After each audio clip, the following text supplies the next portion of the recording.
Happy Valentine's Day, beautiful ladies. Had a little bit of trouble getting the stream going today, but we're here, and it's great to have you here. How you doing? How is your Valentine's Day going? If you are here joining me because you're single, congratulations on filtering the wrong people out of your life. That is very, very important. There's lots of people on this day who are not in the right relationship, and you are not one of those people. So congratulations. If you are here because your partner's not around or they're away, welcome as well. It is fantastic to have you here. And apologies about the little bit late start on the stream. I clicked the stream and it just froze up on me. And of course, I hadn't copied and pasted the description, so had to type out a few of the details again. It is a pleasure to have you here as my date.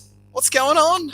Happy Valentine's to you. Thank you. Yes, happy Valentine's Day to you as well. Hey, let me know you can see and hear me. And if there's any troubles during the stream with the sound and audio, make sure to let me know.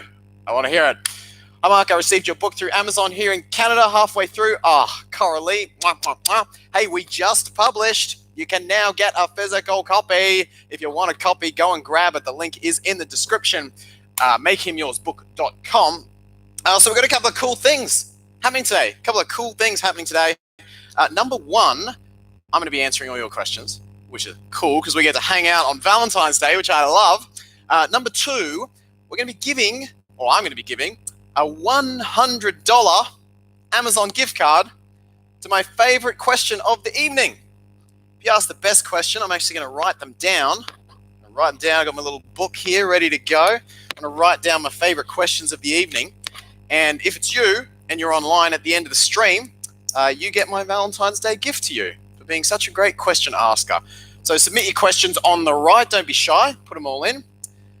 And I've got an opportunity as well. If you want to give me feedback, I'm looking to improve Make Him Yours.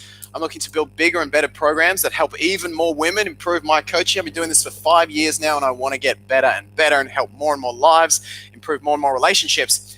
So I'm actually meeting with you, potentially, one-on-one. I want to hear your experiences. So in exchange for a little bit of if you're particularly, I'm looking at working professional women. And if you're a working professional woman who's been frustrated with dating, relationships, just things don't seem to quite be going right with it, I would love to speak to you. Fill out the application form, and as a gesture of thank you, I will send you a copy of my book. How cool is that? You get a copy of my book. You can help improve the lives and dating and relationships of women right throughout the future, the country. And man, there's some good questions coming through already. I saw a few of them. When you say an S, it's a little sharp. Oh no. I could pull the mic later. Let me know if it's annoying you guys. If the S is, I can pull the mic, go without the headset. That's probably, even if I just take this out of my voice range a little bit. Let me know if that helps or if my voice is getting annoying at any stage for any reason. Today, we're going to go through a few content pieces. We're going to have a bit of fun, a bit of self-development. I'm going to be answering your question as well. Dodie says, happy Valentine's Day. Jennifer's online. Lani says, happy Valentine's Day. Happy Valentine's Day to you, Lani. Coralie says, hi, Mark. What is the best advice to help me get my boyfriend to open up to me more? Oh, I'm going to dive into that a little bit later on, Coralie. Creating a safe space where he feels like he can and where he won't be judged for it. You're the space creator. I often use the saying that men will do the physical leading in many spaces. Men will, ask you out more than you ask them out type thing. Men will literally physically lead the sexual interaction a lot of the time. Men will do a lot of the physical leading. Women will do a lot of the emotional leading. I've really noticed this with my partner as well, where because she's so comfortable with her emotions and so accepting, it allows me to dive deeper into mine. And I feel so much safer going into emotions and feelings with her than I have with people before her. So a little tidbit there. Start submitting your questions. We got a bunch of them in the community as well. I've got some topics that we can go through today. So let me know which ones of these. I got a few. Got some fun ones. I got a few. Let me know which ones of these you would love to hear, because we probably won't get through all of them. Give the video a thumbs up as well if you're enjoying. Triggers. How to stop taking things personally. We talk triggers, how to stop taking things personally. This, I think, applies to everyone, me included. We can all take things personally sometimes that shouldn't be taken personally. So if you'd like to have a listen to that content piece, let me know. Support network.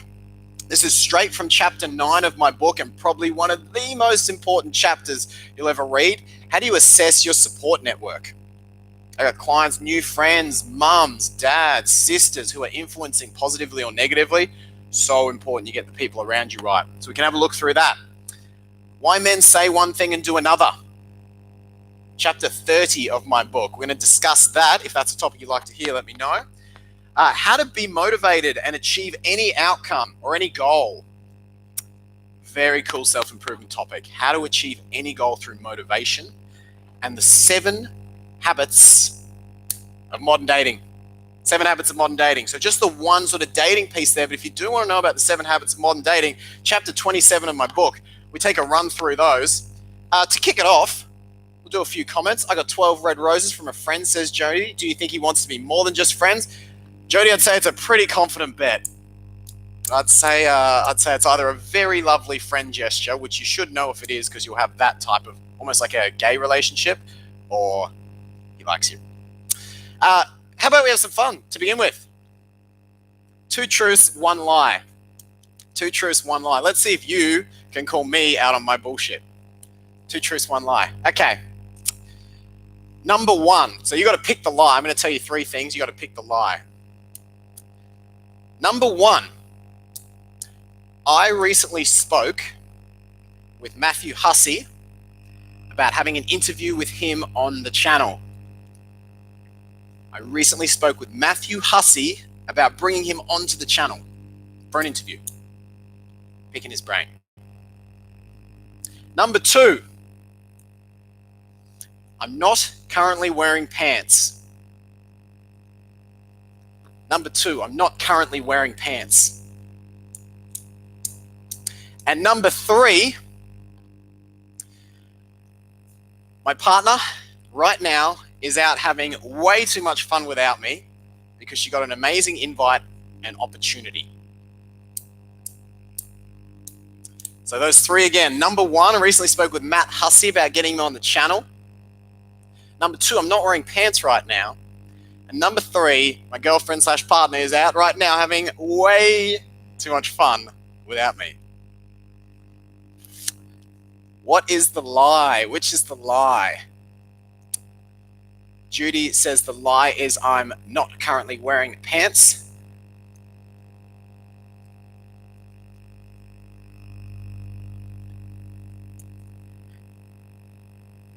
No pants is a lie. No pants is a lie.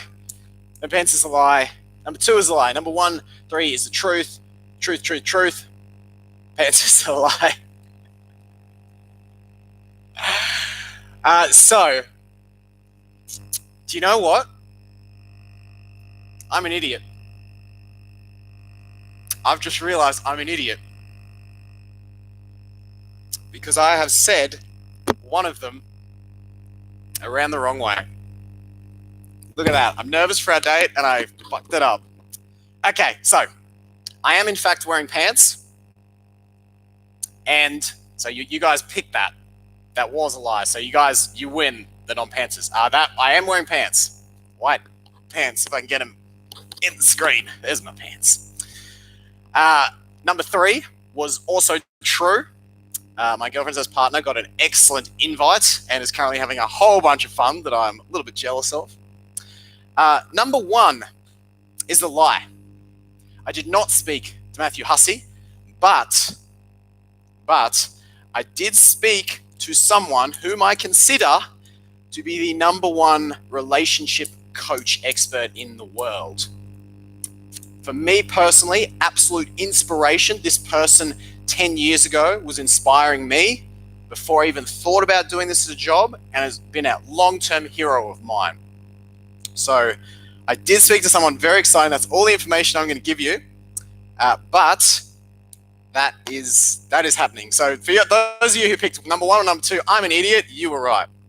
A bit of fun to kick us off. Hey, Liz says, thanks from North Carolina. We got life my ass off. Knew it. I'm an idiot. Mark's an idiot. Great. Let's move on from that. Now, let's do a little bit of self-development. Shall we? Before we get into future questions, let's talk triggers. How do you stop taking things personally? How do you stop taking things personally? Because this, I think, is something we all do. I was very, very insecure growing up. One thing for me was my skin and my skin tone. And you know you're a bit insecure about something when the sting is worse than the bite.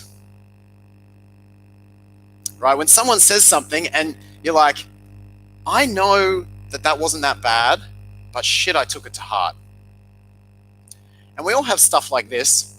And unfortunately, the more we have, the more we tend to react to things. We bite out at people, we snap back. I was working with a client through this yesterday, and she said, every time I get questioned, every time someone asks, hey, like, what are you doing? Why are you doing that? I like want to fight them. I have this like emotional charge. I'm like, get angry.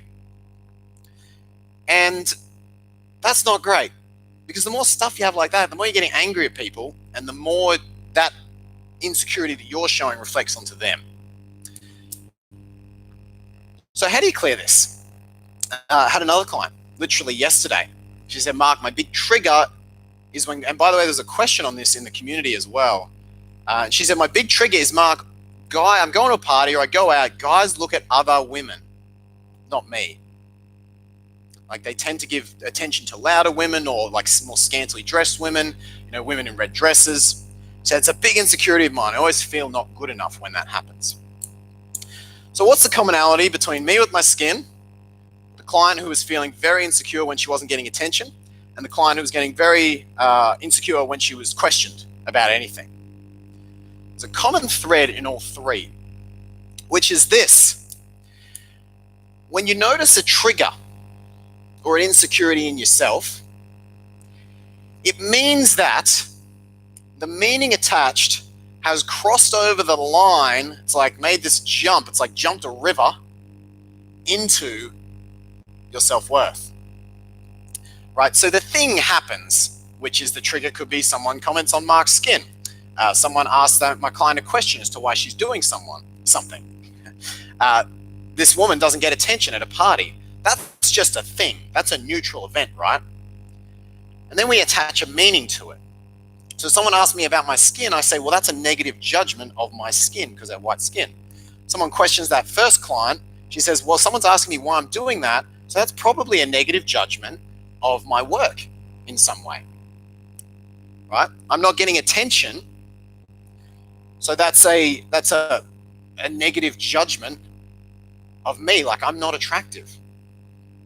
And this is where the issue is it connects then into our self-worth, which for me growing up was always, I'm less attractive, I have less worth because of my skin tone. For this client, if my work is not good, which we're not going to say her work's always perfect, right? She could be being critiqued correctly. You don't know. Her work might not be perfect, no one's is. But her work not being perfect is attached to self-worth. My work is not good, I am not good. All right, for the last client, I'm not getting attention. That could be a fact, right? If women at her party are louder than her or more enthusiastic than her, more attention seeking for the right or the wrong reasons, more dressed to be noticed, others will get more attention than her.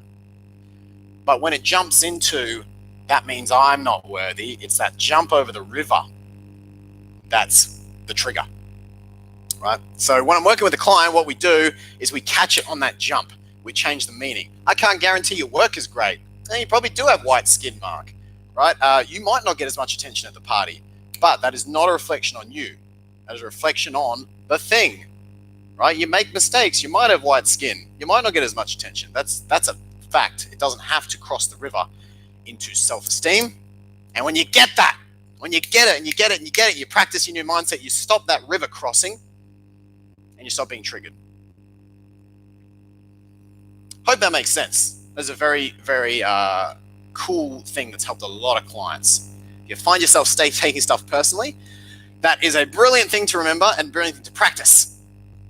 Let's go through some comments. What are you guys saying? Zakaria says, I found you. Hey, Mark. Hey, Zakaria. Wolfie's online. Stefania says, hello from Mexico. Do you guys like my flower? Isn't it pretty? It's our flower for our Valentine's date evening.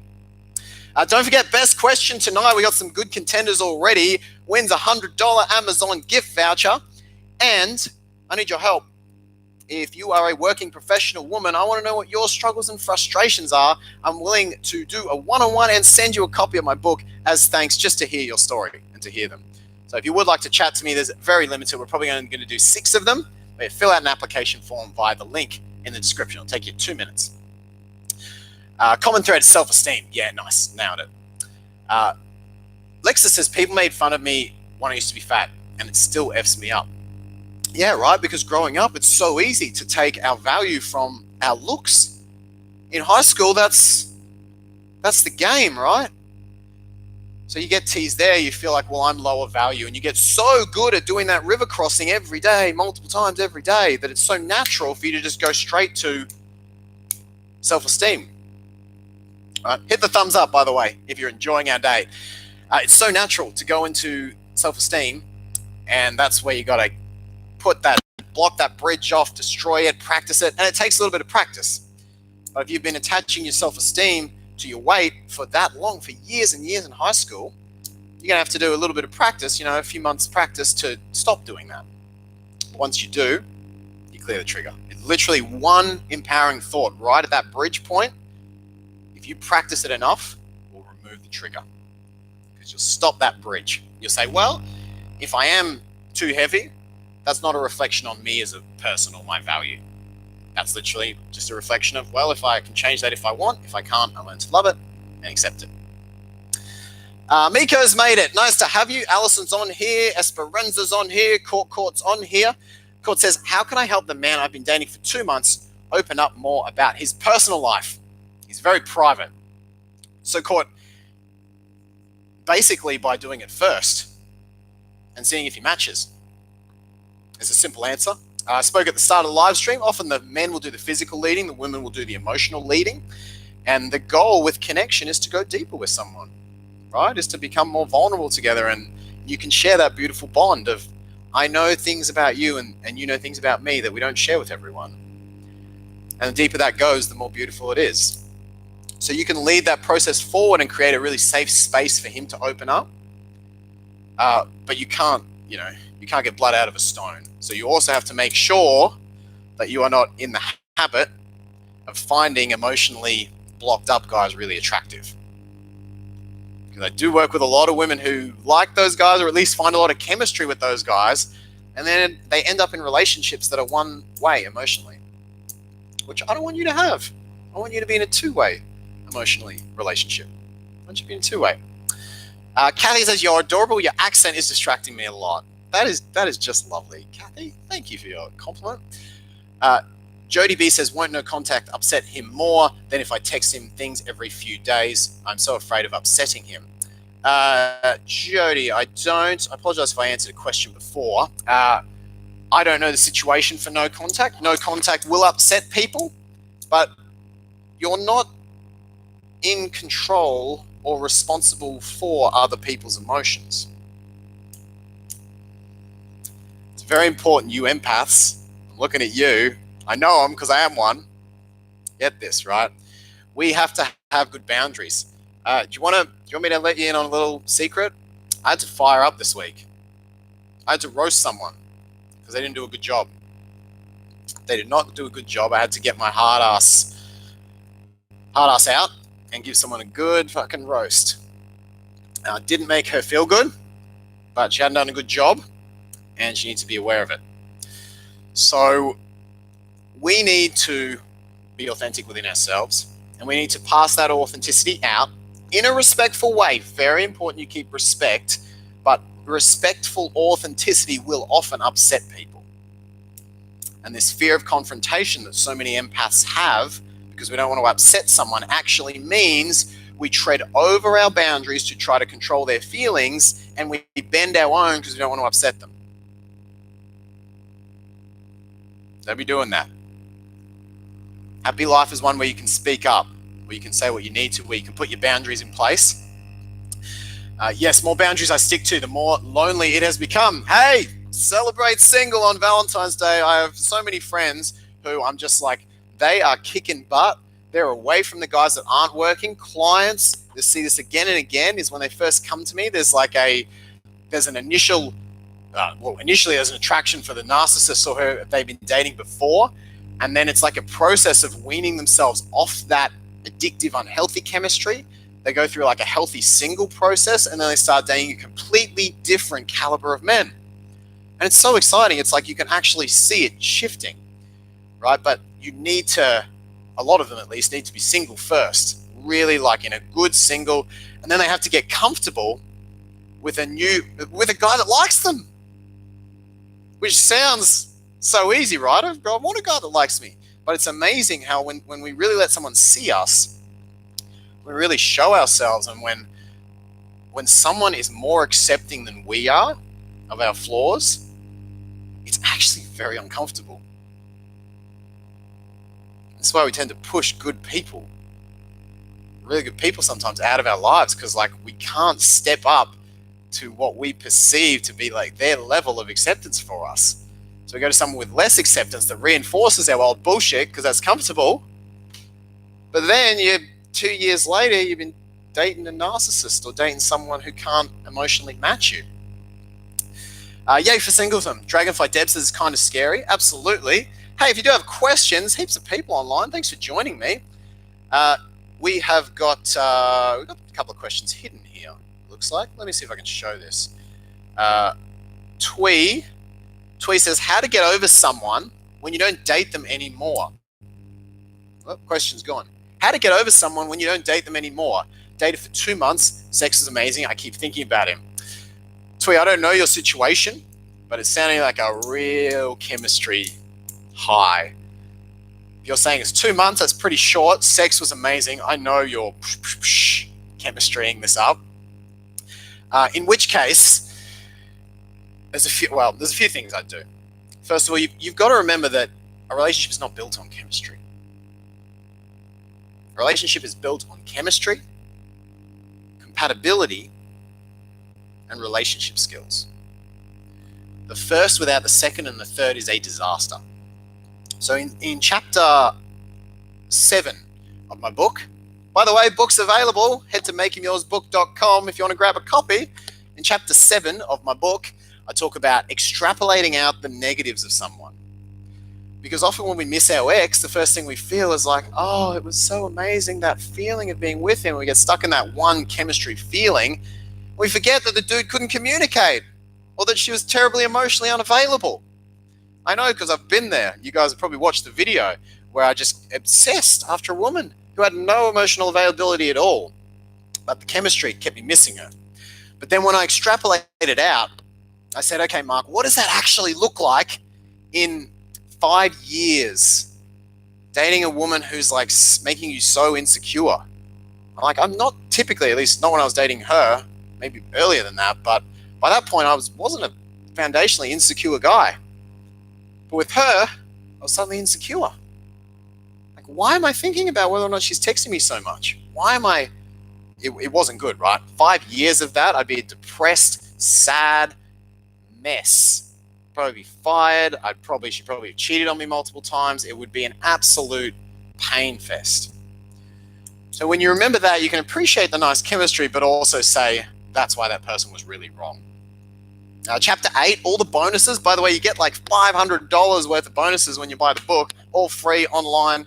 I was tweaking them this morning. Jump on there. That exercise is very, very powerful for getting over an ex. Very powerful. And really, as you move forward, remembering these compatibility, relationship skills elements, huge. The other thing as well you can sometimes do is recreate the feeling. Because when it's that short, you're not actually missing the person so much, right? You didn't have a 3-year, 10-year deep bond where someone knew you inside and out and you're all super oxytocin. That's a dopamine drop, right? So what we're really missing is not so much the person, but the feeling of the chemistry that we felt with that person. And it's worth remembering that you created that feeling, not the person. So I'll sometimes have clients do visualizations where they feel the chemistry and then they open their eyes. I say, You can feel the chemistry, but the person's not here, which proves it's nothing to do with the person. It's to do with you and your feelings. And the catch is you got to make sure you don't attach it back to that person, because that's not the point of the exercise. The point of the exercise is to teach you that you can feel that within yourself. I remember really missing an ex after she broke up with me, and it was her choice. So, I said, I don't want this to happen. I put my heart on the line. She still broke up with me. And I remember a couple of months afterwards really missing her. And one of the things I missed most about her was just like snuggling with her in bed, just like having her there. And so I actually used that energy, and I was like, where is that feeling in my body? I found it in my chest. What does that feeling look like? It's like red, it's like wavy, it's almost like flames in my chest. It has like this warm feel and sound to it almost. And so I would just lie in bed and recreate that chemistry. Be like, okay, she doesn't want to be with me, that's her choice. But it doesn't mean I don't have to have that feeling. I just don't connect it with her. And knowing I could still get that feeling because it came from my chemicals, my hormones, my neurotransmitters, was very powerful in realizing I could get the feeling without having someone who, in that instance, didn't want me. I'm going to do a video about that story in the future. It's pretty vulnerable.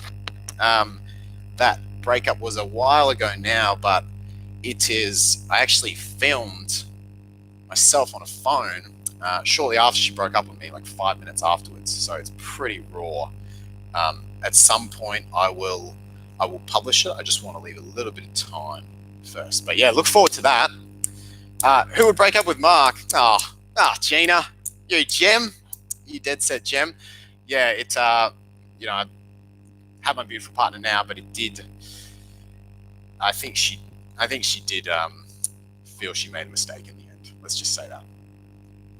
What do we got here? Stacey's online. Thanks, Stacey, for the question. Stacey, this is fun hanging out. You having fun? Happy fucking Valentine's Day. What a treat. What a treat hanging out with you guys on Valentine's Day. Stacey has a question. Mark, should you hold it against a man you've been dating 2 months? It's the 2-month day, isn't it? Exclusive for a month. If he didn't see you on Valentine's Day but mentioned being low on money. My birthday is also next week and no plans yet. Stacey, you're exclusive to him. No money, go for a walk in the park. Take a rug out, cook some strawberries. I don't know, do something for free. I don't know the rest of the relationship, right? He might be really doting and solid and everything else, and if he's been consistent, then as long as he has he doesn't seem to have a reason, but if he's been consistent every other way, you're in the situation. So you should have a good intuitional read on this. But what you've written here doesn't read great. I mean, if he's an open, emotionally available guy, see his girl on Valentine's. Do something for free. Go for a walk. I don't know. You don't need money. In fact, I would honestly say most of the best dates I've ever been on, I didn't spend any money. Let me think. Best dates I've ever been on. Best dates I've ever been on.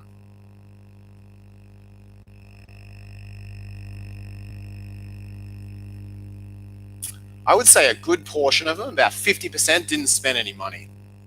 Probably the exception would be like a theme park day. Fucking love a theme park day. Wet Wild, or what's it called? Fright Night. We have Fright Night here on the Gold Coast where they turn Movie World into a horror park. It's wonderful date spot. Stacey says, I want to be considerate. Lexa says, I think women expect too much too soon. It's good to have boundaries and standards, but you all need to stop expecting everything in the first month. And look, you've got to have that balance. Lexi, totally agree with you. Every situation's different. And to be fair, there is no one who can tell you what your standards are. I had an interesting situation with a client recently where she had I don't want to say superficial, but she didn't have many standards and they were mostly fairly short things. And I encouraged her to think more, what are the characteristics you want further on? What are you really looking for? What's his communication like? And she said, no, I'm honestly just looking for a guy who looks good and who is, has some money, likes traveling, come to eat food with me. That's all I'm looking for, really. Maybe can communicate a little bit. It's not on me to tell her standards. as her coach. I mean, as her advisor, I can say, look, I don't know if that's going to lead to the right place. But ultimately, everyone has to decide for themselves what their standards are. But I do think there's a set of helpful standards that will help you get an empowering, connected romantic relationship. And that's certainly what I am this channel. I'm all about. Jackie Walsh says, oh shit, I want to go to Fright Night. Fright Night is a dead set treat. You literally have, what's his name? Texas Chainsaw Massacre Man. He sneaks up behind you and revs his chainsaw. You have things that are zombies running at you. And I remember sitting there and these two girls ran screaming past. I was like, what? There's just literally two of them just screaming past the diner. And then about 20 meters behind them, two clowns were just laughing and chasing them. It was I'll never forget that. Esperanza says, what do you do if a guy invited me in a group outing before he started ignoring me? Do I still go? Do you want to hang out with him in the group? If you want to hang out with the group, go for your life. Now, let's do a little, how about a topic around how to achieve goals? How to achieve goals, how to achieve any goal, in fact, by using motivation. Big one. So motivation. What do you think is the difference between motivation and discipline? I love this topic. Fucking love it. Motivation versus discipline. What's the difference in achieving your goals? Any thoughts on this? What's the difference in achieving your goals between motivation and discipline? Yonki says habits. Flying Yonki says habits. Okay, these concepts are very important, motivation and discipline. Here's the reason. Motivation, discipline is constant, drive. Here's the difference. Motivation is unlimited. You can have unlimited motivation towards something because you're using your own energy. Motivation is where you're like, if I put, I don't know, money on the ground over there, you're like motivated to go and get it and pick it up and have it. If I put M&Ms in front of you, or at least for me, I'll be motivated to go and eat them because they're tasty, right? It doesn't take any push to create motivation. Motivation is a force that it's when you want to do something, basically. You're like, I'm motivated to do that. You need to discipline me to, I don't know, enjoy time with my man. I'm motivated to do it. Motivation doesn't take mental strain. It actually takes off mental strain. Discipline is the opposite. Discipline takes mental strain. And discipline is much more of a finite resource than motivation. You put a bucket of M&Ms in front of me, it takes me discipline not to eat them. And if they're sitting there every day, especially when I get tired, I run out of discipline, I go in with motivation to eat the M&Ms, right? So, if you want to achieve any goal, motivation is the secret. Because motivation is what allows the best of anyone to stay on track because they're not having to do heavy lifting all the time to get there. There's two types of motivation. Very important. I'm going to do a video about this soon. Two types of motivation. There is pleasure motivation. I want to move towards something. And there is pain motivation. Even stronger, I want to move away from something. They're the only two types of motivation. So if you want to achieve any goal, you've got to master both pleasure and pain. Now, here's what's interesting. For pleasure and pain, there are also two subsets, healthy and unhealthy. So here's where we can run into trouble. Let's say your goal is, I really, really want to start a family. Right? That's a pleasure motivation goal. I don't have to discipline you to do that. That's pleasure. You're like, I want to move towards having a family. Pleasure motivation is healthy when you're taking active action in the present, happy where you are right now, to move towards that pleasurable goal. For example, I have pleasure motivation to build my business and affect tens of millions of women right around the world, raise relationship consciousness. I love that idea. But where it could slip into toxic pleasure motivation is when you say, and we've all been guilty of this, I'll be happy when. I'll be happy when my business is big enough. I'll be happy when I have a family.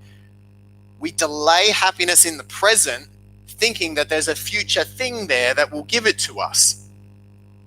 That's toxic pleasure motivation. Because if I get hit by a bus tomorrow, I need to have been happy today. Well, that is not a life fully lived. So while I am powerfully dedicated to building this business and changing the lives of tens of millions of women, raising relationship conscious of humanity, I can't depend on that for my happiness. You can be powerfully dedicated to a goal without depending on it for your happiness and slipping into toxic pleasure motivation. So when you really want something, take powerful action every day, go after it, be inspired, but don't say, I'll be happy when. That's how to use pleasure motivation. Pain motivation, that's when we give ourselves a kick, right? It's when, damn it, I shouldn't have done that. That was a mistake. Don't do that shit again, Mark. Be better. Practice more. Do something different to not let that happen again. Sometimes the pain of losing is very motivating, right? But pain motivation, it's easier than ever to slip into toxic habits with it. Because what do you do? What have I done in the past? What do you probably do if you're an empath as well?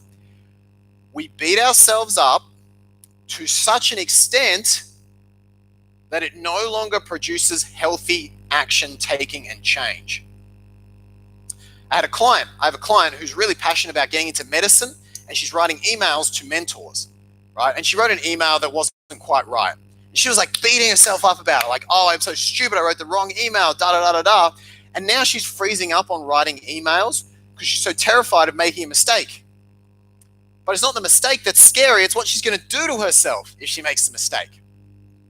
And this is more common and more rife than I think any of us realize, is our idea that mistakes are bad and the pain we're going to give ourselves when we fail slows down our action taking or even stops it entirely.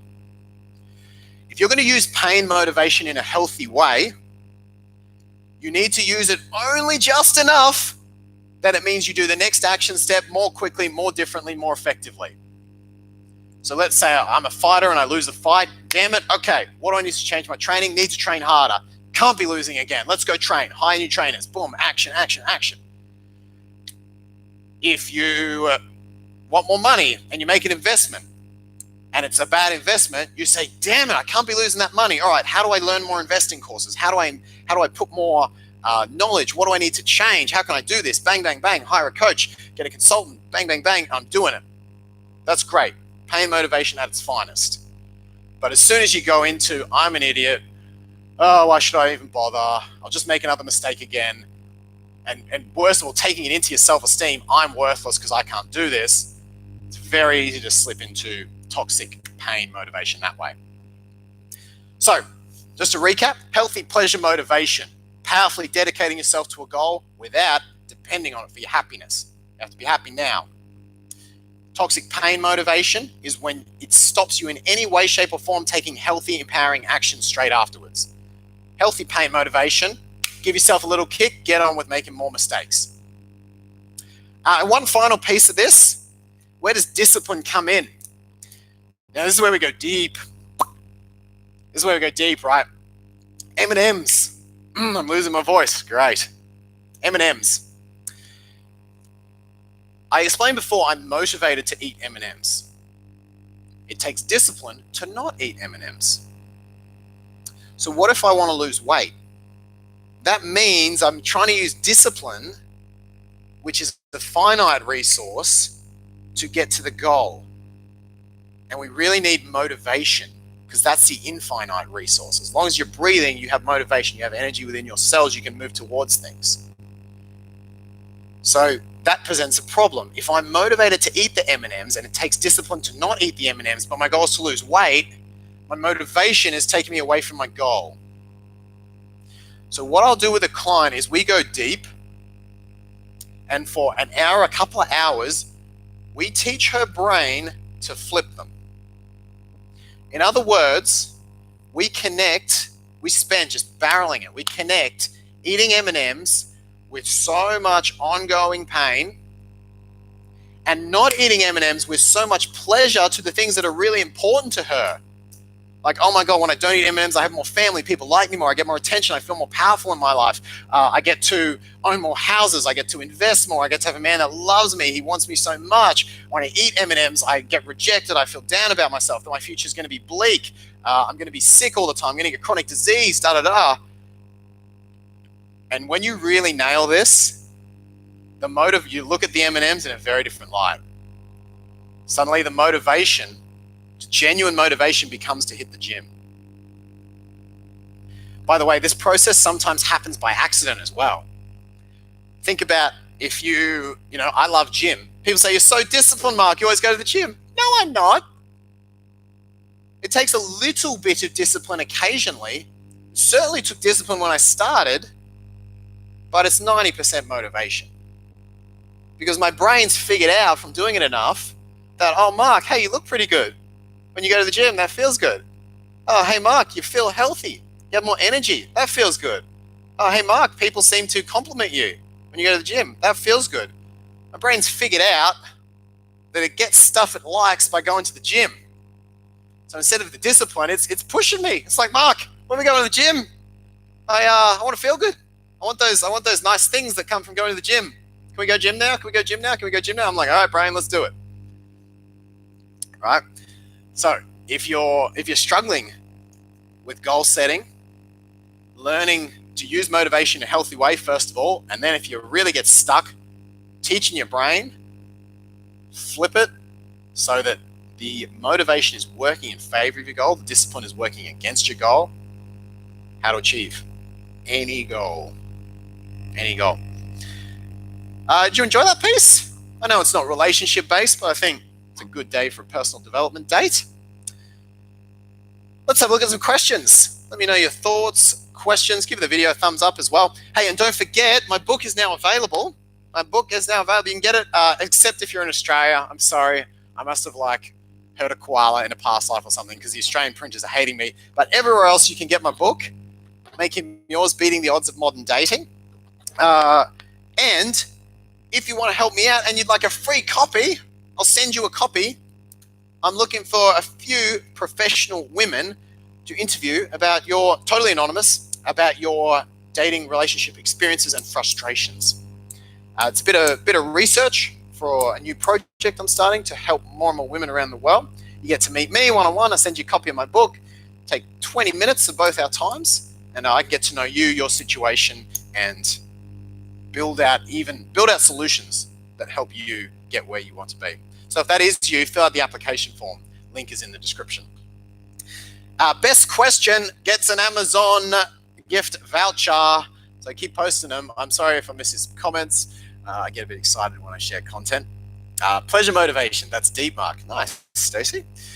How to desire a guy when he needs some space. How to desire a guy when he needs some space. Desire is motivation. I don't think I've ever been asked how to desire someone. Desire comes pretty naturally. I mean, if you're having to force yourself to desire someone, that might be the wrong someone. Evita? Myron says, I wouldn't tell them those specific beliefs unless you're in a deeper, I don't know what that's in reference to. How to be friends with benefits without catching feelings. Tweet, I do have a video on that. You can actually look it up, how to be friends with benefits with respect, I think is the video title. Have a look at that. Basically, you don't spend too much time around them or you don't go too deep with them. So if you're in a place where you say, you know what, I need some me time, but that doesn't mean I want to go without sex in my life, right? You say, hey, I'm going to see some people, usually just one, but sometimes if you want to go more, that's fine too. But making sure that you're not spending too much time. The more you stay the night, the more nights you see him, any more than sort of once to twice a week, you're probably going to catch feelings. So do it intelligently. And best not to hang out on dates and go out, hold hands, stuff. That's all going to catch feelings as well. how to cross the bridge when the boyfriend is looking at girls all the time. That's the only topic we argue about. I want him to respect me and to reassure me. I've been thinking of breaking up. Yeah, Gisela, I think it's, I mean, it sounds like you brought it up with him, but the conversation's derailing a little bit. You have every right to feel disrespected. And he has, he's going to look at people sometimes as well. So you guys have got to find a solution that works for you in there, or find peace with the fact that stuff like that's going to happen. But your feelings are valid. So you've got to figure out where you feel disrespected. My former partner was not a fan many years ago of me stripping, and she felt disrespected by it. Now, I was doing that when I met her, to be fair, so it wasn't like I started in the middle of the relationship. But she felt disrespected by it. It was a passion of mine, and that became an incompatibility. So you've got to find, initially we worked some middle ground to find where she could feel respected and I could still do my job, but it didn't work long term. And so her feeling disrespected meant that she had to break up. Her feelings were valid. It was my job. Whether right, I can't tell her feelings were wrong. So you guys got to find the midpoint there. Nice. This is good. Just put your mind to it. Is it normal to fall for your dating coach? Cindy says, no, it's not, Cindy. But I appreciate the compliment. We all love each other here, so let's all BFFs and hang out on Valentine's Day. We did have some questions from the community page as well, so make sure we get to those. How do you start a conversation with a close friend you've been seeing each other for a year? How do you start a conversation with a close friend you've been seeing each other for a year, ready for the next step in possibly being in a relationship together? If you're friends, then there's really two ways to do it. You kind of find an exciting environment, something different, that where just the two of you can hang out, like a concert or like a trip overseas or interstate, even a theme park, something kind of exciting that breaks the mold. You need to kind of state break the relationship if you want it to happen spontaneously. Otherwise, if you can't do that, just bring it up. Just say, hey, I really like you as more than a friend, and own it, girl. I think it's nice. If the guy owns it back, that's fantastic. If not, you put your heart out there. You don't have to die wondering. I think that's so important. We've got some other questions on the community that I thought was cool. Don't forget, if you do want to hang one-on-one and get a copy of my book, fill out the application form. Fill it out. Looking for working professional women to help me get more information on how to be a better coach and what the problems you're experiencing are. Let's have a look. We have some questions here.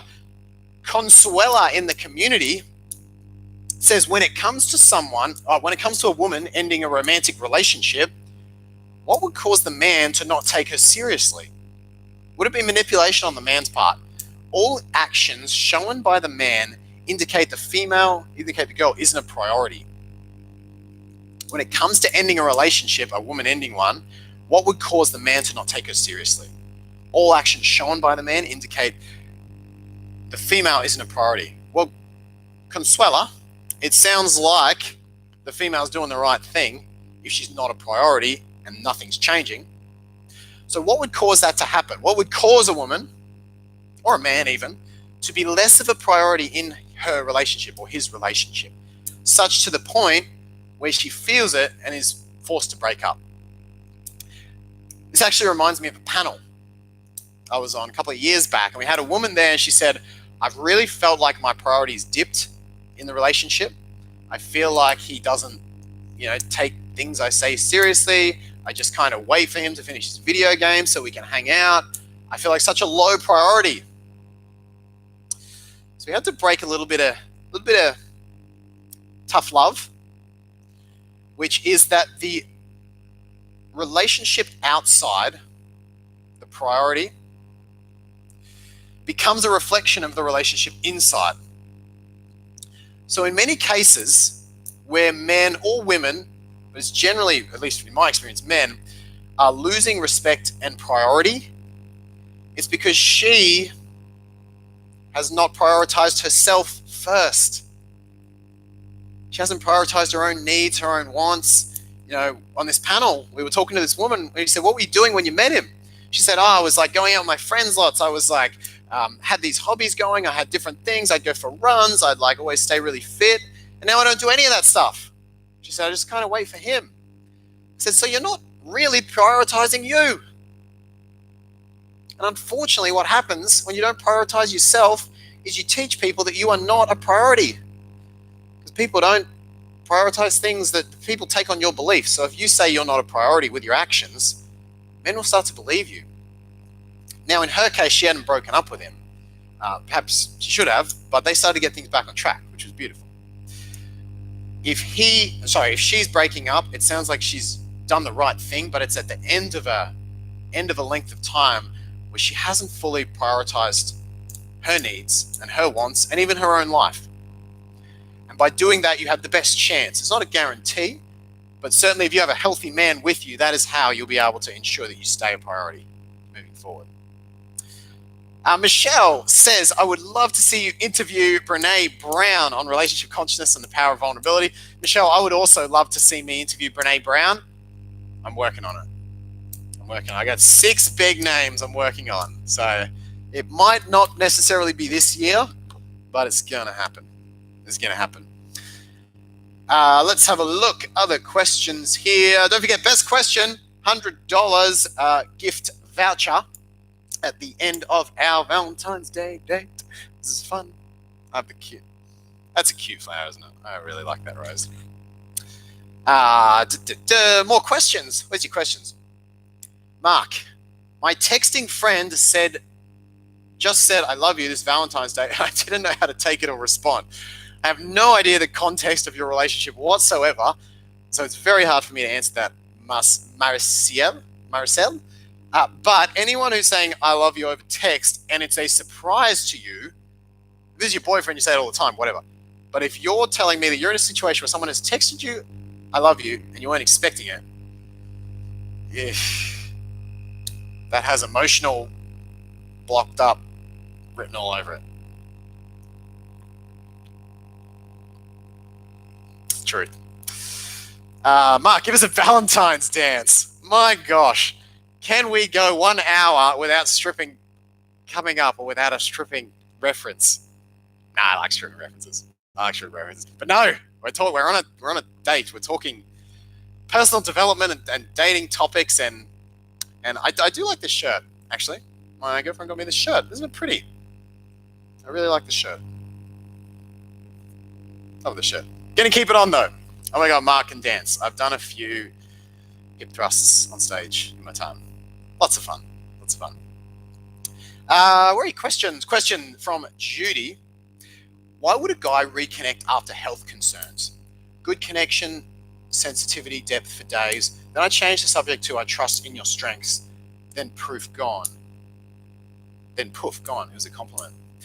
Judy, honestly, it sounds like, and many men in my book, in fact, I talk about the boyfriend benefits. One of my favorite chapters is chapter 12, I think it is. Which is it? What men really want. Chapter 12, what men really want, the boyfriend benefits. Check this bad boy out. Yeah, isn't it pretty? I'm so proud of it. In that chapter, I talk about what women get used for that they don't realize. Because so often we think it's sex, right? We think, okay, I don't want to get used for sex, which, by the way, is very reasonable. But what women underestimate, I think, is the emotional depth and needs, maybe is a better word, of men. Most of the using behavior I see is not sex. Sex is the most obvious and it gets all the media, but most of the using behavior is the fourth boyfriend benefit, which is love, which is companionship and support and all the beautiful things that a woman brings to a man's life. I mean, think about it. Think about it for a second. How many guys talk to their guy friends the way you talk to your girlfriends? None. Hardly any. Right? Guys don't talk to their guy friends that way. Guys have shoulder to shoulder. This is where I sit here with my bro on my right, maybe a rose in the screen, maybe not, but we sit there and we're shoulder to shoulder. We play foosball together. We watch TV together. We go to the cricket or the football together. We drink a beer and cheers to whatever the fuck, right? That's not how women interact, at least not as often.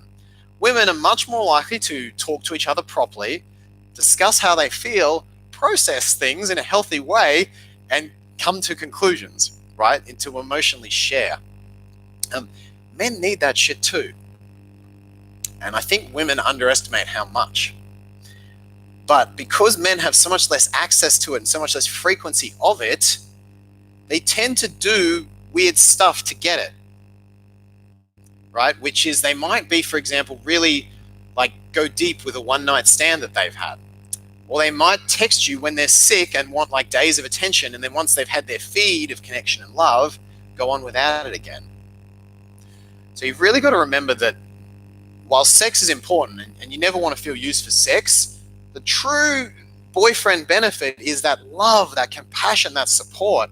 And my God, my partner gives this to me in spades and spades. Just unbelievable for a guy to have in his life, because it's so far beyond what we get from our guy mates. Right? You got to value that. You got to really value that.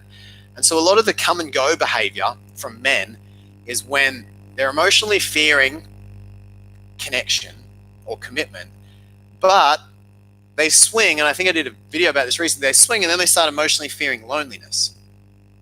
Oh, I feel loneliness, I'll contact her. Oh, I feel fear of connection, I will pull away. Oh, feeling loneliness again. Oh, feeling a bit too close connection again. Oh, bump, bump, bump, bump. White and black and white, and what the fuck is this guy doing? Right? Chapter 30. Chapter 30, why men say one thing and do another. One of my favorite chapters. Let's read a quick portion of it. Don't let the heart that didn't love you keep you from the one that will. Who wrote that quote, but it's great. Emotional availability is determined by a whole bunch of stuff before you even meet him. His age. Emotional availability on average changes with age. His upbringing, massive. His love blueprint. What were the love models he got, especially from his mum? His attachment style. His prior relationship experiences. His fears, fear of intimacy, fear of vulnerability, fear of commitment, fear of restriction, fear of betrayal. Did the last girlfriend cheat on him? Temporary factors. What's his ex doing? Has she been back in touch? How's his job? How's his finances? How's his family? All that stuff gets like put into a big processor machine crunched together in his brain, and it spits out his emotional availability as a result. If the result is positive, that's when the rest of it, the attraction, the boyfriend benefits, come into play. But if the emotional availability result is mixed or negative, he can have lots of attraction, but he'll flip in and out. Or he can really want the boyfriend benefits, but he'll flip in and out. You only have control over the stuff you do from your end, and obviously elements of attraction. The other pieces is sort of what you're figuring out by his actions and consistency and everything he brings to the table. What does it mean if I've never been complimented on a date? I'm not unattractive and I make an effort? I'm not sure, D. That sounds a bit strange, to be honest. Have you been on a lot of dates? I don't know. Maybe you're choosing men who aren't very complimentary at a subconscious level there. I'm sure you have plenty going for you. So maybe have a look at the men you're choosing, the number of dates you're on, and you can even ask for feedback from friends. They'll probably know you better than me. But that does seem strange. Gisela, no, that's not a question, that's a response. Gisela, Mark, give us a Valentine's Day dance. Stop that. Mark, my texting friend, we already answered that one. Where are the questions? Emotional support is what they're keeping you around for. Lexa, very important. Love that you're doing this. I love that you're here, Ashley. Thanks for hanging out. Alexander's here. Kavita's here. This is good fun. I would stay if I could find a healthy way to deal with it, but honestly, it should matter to him if you're feeling insecure. I don't really know what that's in reference to, so let's move on. Hey, we got some good questions coming through. Best question, don't forget, $100 Amazon gift from me for hanging out. But you have to be on at the end. Jackie says how to tell the difference between the truth and a bullshit lie. You got to be in that priestess energy, that intuitive energy. I find women are the best lie readers ever. Men are a bit oblivious. You could probably lie to me, and I genuinely think I'd struggle to pick it at times. Maybe if I was really, really on that day. But most women, especially from men, even have evolved to have better intuitions. You guys literally have more mirror neurons, right? More neurons in your brain that allow you to feel what others are feeling and allow you to sense environment. Because risk, especially around threats, was more for women right throughout humanity, right? If a guy was aggressive and wrong, you had to pick that. If a guy was cheating, you had to pick that. This is very important evolutionary survival that you could detect lies. So it's in there. It's really in there. Men, not so much. Men's evolutionary survival was a bit more about how big they were, how big their axe was. No metaphors coming from that whatsoever. Why do some women wait until they've reached perfection to start a relationship with that special someone? Lexa, I think we all can have sometimes perfectionist tendencies. And we feel we have to be something to be worthy. And this is actually the problem with personal development. Is you get a lot of people in personal development who feel like they constantly have to be doing something or working something to be worthy. You are worthy right as you are. All the time. I use the example as a pet of a pet. Do you have a dog or a cat? Mine's sitting over there licking her elbow.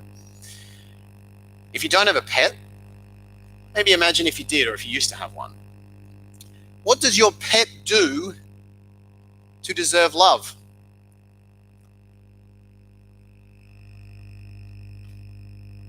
Nothing.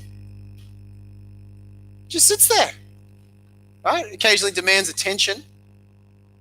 But if it poops on the floor, do you stop loving it? If it ignores you all day, do you stop loving it? If it bloody bites your foot, exhibit A, yeah, I'm looking at you, while you're talking to clients, do you stop loving it? No, you don't. Your pet is worthy of love, no matter what it does, right? So no matter what you do, you're worthy of love. But we often forget that, and that's the downside of personal development, is we feel like we have to be something more, do something more. Now, the nice thing about personal development is it creates better problems in your life, and it means you lie to yourself less, right? You'll always have problems.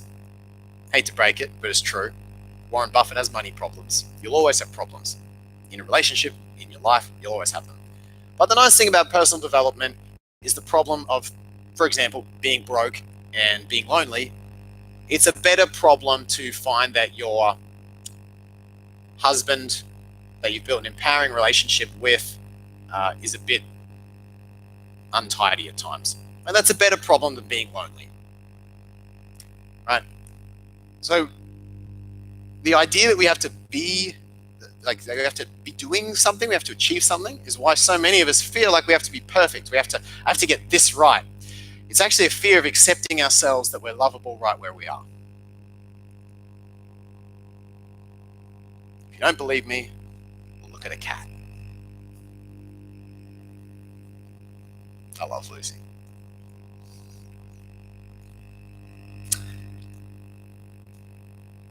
Stacy asks why men say one thing and do another. We did just talk about that. I think, Stacy, you've been online, so I'm assuming that comment was in reference to the chapter. But if you do want to know, you can now find out why men say one thing and do another is chapter 30. Hey, I've got a couple more topics here. We've got modern dating habits, which we can go into. I'd love to talk about support network as well. Let me know which of those two you'd like to hear about. Setting up a great support network and modern dating habits while I get to some more questions.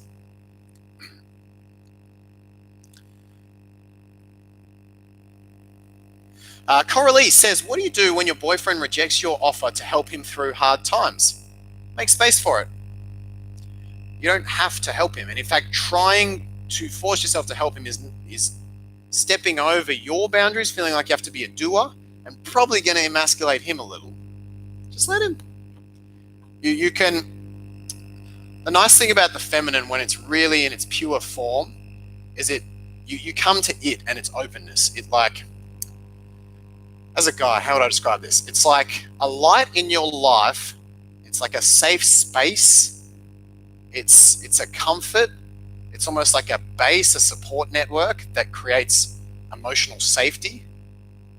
But it doesn't chase you around. That's not the empowered feminine. It's like you move towards it. It opens up for you when you need it and when you call for it. So don't force him. Don't force your help on him. Just let him know you're always there. And then if he doesn't want it, be cool with that. He'll come to you when he does. And he'll grow more confident because he'll handle his problems himself. We'll talk about some modern dating habits. Azira says, how do you have a threesome with your man? Look, if that's something you want, bring it up with him. Have that conversation. What is it, a week and a half ago, I posted a video on sex questions to ask your partner. Say, hey, I'd love to know more about you. What are your hopes, dreams, desires? Let's talk sex today. What are your hopes, dreams, desires in the bedroom? What have you never done that you'd like to? Get him. Hey, here's something I'd love to do if you're ever open to it. Have the conversation. Nothing wrong with that. Question mark. I have a question now, says Steph. When exactly should one start talking about being exclusive and dating others when you're dating? Steph, every woman, every person has to make that call for themselves. A good time to talk about being exclusive is when you feel the guy is worth not dating others for. So when you feel you've qualified him, you've got your standards list, you're like, yeah, he ticks most of them. I really like him. I've seen him in a few different environments. I think he has potential as a real partner. Bring it up there. Great time. Alexa says, thank you, Mark. That helps a lot. Let's talk some modern dating habits. Actually, before we do, I'm going to answer a question from the community. All right, this question is from, who have we got here? Cheryl. Cheryl says, my profile says no hookups. Men still connect and tell me I'm gorgeous, and yet no dates. One man was chatting 2 days ago non-stop.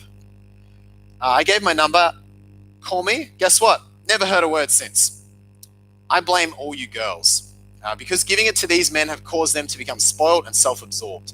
It makes it harder for decent women when men can't be bothered making an effort. And why should they when so many skanks are throwing themselves at men? Cheryl. All right, Cheryl, I'm going to hit you with some truths because I think you're an amazing woman. I think you've got so much to offer.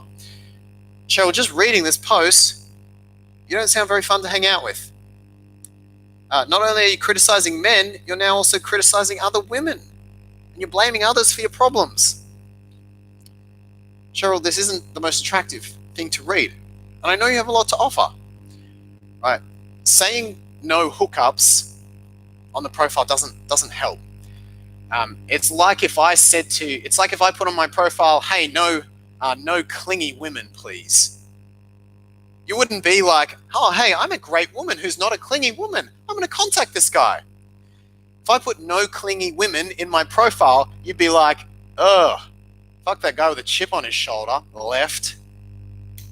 Right? I think your profile, I'm pretty confident even from just what you've written here, is going to attract not good things, the worst in people, to be completely honest with you. You have to take responsibility. Other women are totally entitled to enjoy their sexual freedom on their terms, and it does not make you any less of a prize. Men will sometimes, in fact, men will often, I'd say for every 4 numbers you give out, only 1 will call. That's standard. You have an online meeting service where you're meeting millions of men. Millions. That doesn't come, that's amazing, by the way. But it doesn't come without a cost. When you've got millions of people, you create a problem of more people, go figure. And then from there, not all of those people are going to be emotionally open to anything. In fact, a significant chunk aren't. So Cheryl, as soon as you log in online, I would honestly have a read of the online chapter 25, Online Dating Mastery. Literally one of the first things is I am the filter of the crud. Attitude number 2, I'm the filter of the crud. The crud is the people that just aren't interested in creating a relationship, right? Online is a meeting service. That's all it is. You're going to be meeting a lot of men. Talk about that in there as well. And from there, you then have to filter. Okay? You have to filter. And you definitely can't blame others for your problems, Cheryl. I think that might be your problem. The amazing Caleb says, how are you doing on Valentine's Day? Caleb, I'm doing fantastically. Courtney says, why do some men say they can't commit? Courtney, because they can't commit. They're either scared of commitment or literally not available. Physically, logistically, whatever, not available for commitment. They have negative associations with relationships. They're not up for commitment. They're right. Yes, Daddy says that wasn't the nicest comment. He'll grow more confident when he handles the problems himself. Yes. Don't do it for him. Don't do it for him. Do you have a loving mum, or have you always been nice? I do have a very loving mum. My mum's love language is more in gestures, and it always kind of has been. So I think from there, it was sometimes not communicated as much as I know it is. Right? My mum loves me so much. I have absolutely no doubt of that whatsoever. But the way she communicates it is different to the way I receive it. So I think I definitely had some shit to work through from that. But she's best mum in the world. Couldn't fault her. Life to be lived. Great to see you on here, Life. Long-time viewer of the channel. I found some people get complacent if I help them and they can help themselves. And it is exhausting. Bingo. Nailed it. The tweet says, what is my opinion of online dating? I think it's fantastic, honestly. It's a wonderful meeting service. It is not a dating service in any way, shape, or form. Get that out of your vocabulary. Top-notch meeting service if you know how to use it. You need 5 attitudes to log in online. They're all in chapter 25. 5 attitudes. Anyway, you can find it. Chapter 25. 5 attitudes. You can get the book, by the way, link in the description now.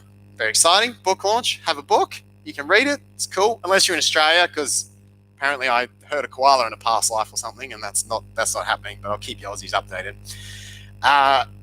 Online meeting is fantastic, but it is a meeting service. You got to know how to use it, and it's probably not to be used as a crutch. I do like my clients to meet at least half their guys offline, but it's great. It's top. I met some wonderful, wonderful women online. I'm a recovering fixer. Yep, did read that comment. What is your opinion about online dating? Read that one. Is it weird to reach out after 2 years of no contact? I feel he might be a soulmate. Nah, why not? You won't die wondering. Hey, how you been, stranger? Hope you're doing amazingly. This has happened with me. Just like check in and see how life is. Life says, I feel like in my marriage, I don't have a lot of growth in my sexuality. I was married for almost 18 years. How do I explain this, that even though I'm an older woman, I might be a bit behind? Life, that would depend on where it's coming up. That's probably a bit of a specific question. I coach a lot of women on different things around sexuality, like how to bring up difficult conversations, like if I have, a big scar on my leg I'm embarrassed about, or if I have herpes, or if I maybe I'm fine with all that stuff, but I want to, I'm not super confident. It's a bit of a timing art, that one, so I'd probably need to know specifically. But as a general rule, as long as you bring it up in an empowering way and show that you're learning and you're excited to move forward, you'll always come out with a great result from it. Hey, hit the thumbs up button if you're enjoying the live, and don't forget, I'm looking for feedback or doing want to help you on working professional women and your struggles and frustrations. So I want to chat to you one-on-one, and I'll send you my book as well, absolutely free. It's on me. I'll send you my book. It's on me. We can chat one-on-one, 20 minutes. I would love to speak with you and hear your story so that I can further improve my coaching services. Think of it even as a little bit of market research on my part to learn about you and what you go through. So if you'd like to meet me and chat to me, there's 6 spots, application form in the description. Accent the positive, eliminate the negative, says Liz. Hey, it's fun hanging out. I'm glad everyone's on here. We've got heaps of us on here. I want to know why wheelchairs scare men off, says Jackie Walsh. Jackie, unfortunately, people have judgments, preconceived ideas, and you can change those ideas with a strong enough belief system yourself, and you can also filter in the people who don't have those judgments. But unfortunately, people have all sorts of judgments about all sorts of things. Good news is there's more people in the world than ever, and we're more connected than ever. There's a better chance than ever to make it work, to meet those types of people, as long as you know how to use those meeting services. Let's continue. Dear Mark, my man's been committed for months till he said he is not in love anymore. Shit. Right after learning his grandpa is dying from cancer. Okay. Does he really mean it, or is he just so hurt and confused? Snow Maiden, you've basically described here something I talk about in the book, which is short-term emotional unavailability. The hard part is you don't really know when it'll end. It sounds like he needs a bit of space to process things. You've got to decide if you're willing to give him that space or if the relationship's no longer meeting your needs. And that's a call you got to make. If you're willing to chill there, if you're happy, if you're actually good doing your own thing, taking space, clear up the expectations, obviously, around what space exactly means. But if you're happy to do that, go nuts. If you're not happy to do that, then you might have to break things off for a little bit. But I think really check in and just make sure, he's sure about his decision and that he's not just, pushing you away because he's scared. I'd really check in that, care about him, care about the situation, see if you can support him.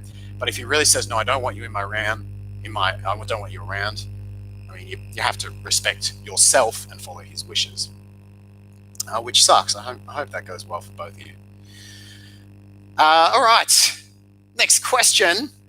And then we'll go to some modern dating habits. Where's the questions here?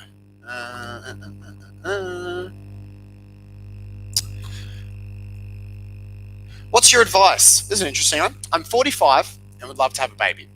I recently broke up with my boyfriend. He wasn't sure if he wanted to have kids. Advice for dating when my biological clock is ticking without settling. Well, Angela, you really have a few options, right? And you've got to decide how badly you want to have a baby.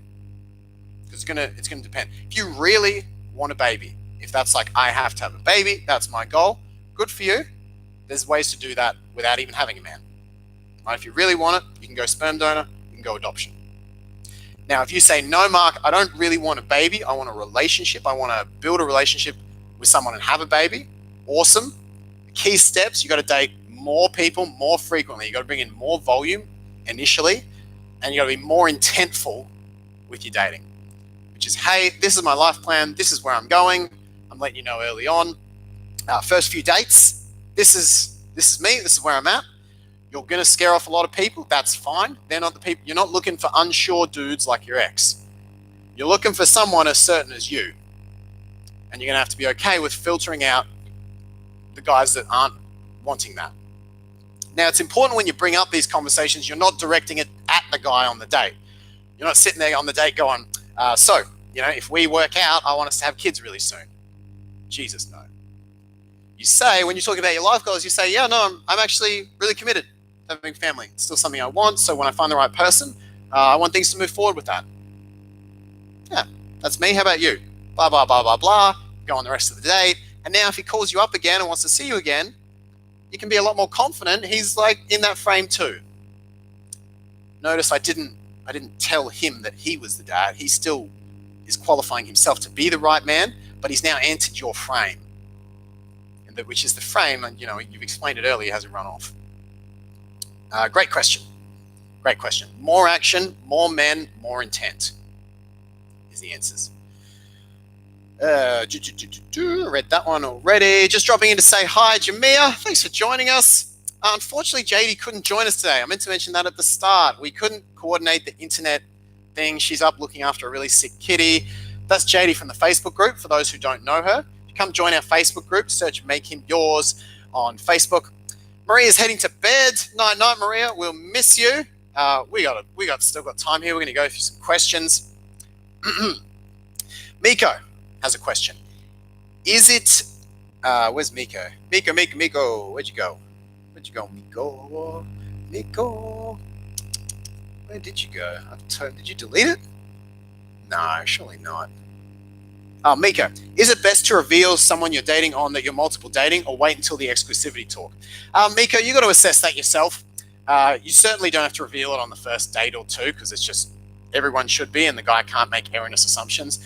But if you think he's getting to the point where the guy is going to be especially misled, and he maybe doesn't have he's the type of guy that you can just pick it. There's certain guys that are very nice guys that are sort of more not like that, and then there's probably more socially confident guys or just intelligent guys who know how everything works. So you got to make a judgment call on that one, but you got to live your life the way you're living it. It's not on you to dance through other people's standards. You just got to find a time that works for you in those first 3 to 8 dates. Yeah, the thing with bringing it up is it enters into the exclusivity conversation. So I think it's nice to be clear on it and say, look, we've been seeing each other 4, 6 weeks, 6 days, whatever. Bring it up from there. I've been seeing a couple of other people. They're not as good as you. What do you think? Going on a 3rd date tomorrow. Nice, Luciana. Very nice. Is it a good time to talk about relationship standards, expectations? Not really. Not, I think, in the way you're phrasing it. I love having conversations about relationships, but it wouldn't be like, hey, so if we have a relationship, you and I, here's some of my standards, and what do you think of these? Here'd be some of yours.